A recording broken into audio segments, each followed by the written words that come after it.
one of the greatest, actually, originalists. You might not know this. You might think it's Scalia and Bork and others. The greatest is MLK. And at this moment, he's claiming these texts as his own 50 years ago, okay? Building on Lincoln, building on the Declaration, not just Jefferson, but Jefferson, Adams, and Franklin. That's the American story. That's the story that this institution tries to tell on axis as it is, 3 blocks from the Independence Mall, which is hallowed ground, which is where both of these iconic texts originated, both the Declaration, the Constitution. And Jeff, big shout out to you, because I think this is an amazing organization that you are leading.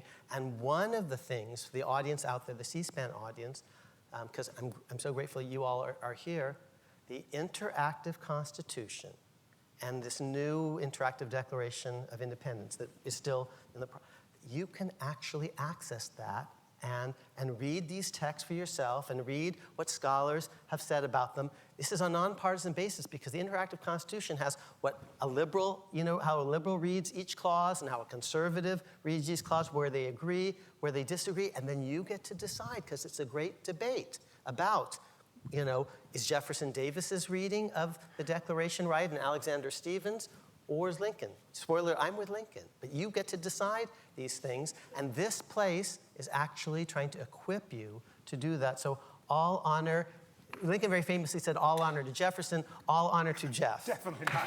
No.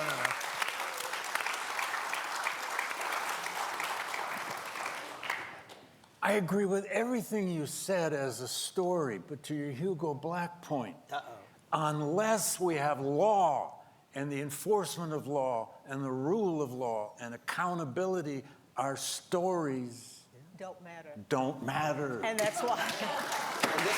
The law has to be enforced. And that's why I mentioned the grievances. That's why I mentioned the grievances, because until those kinds of things are resolved, the other stuff is not going to work.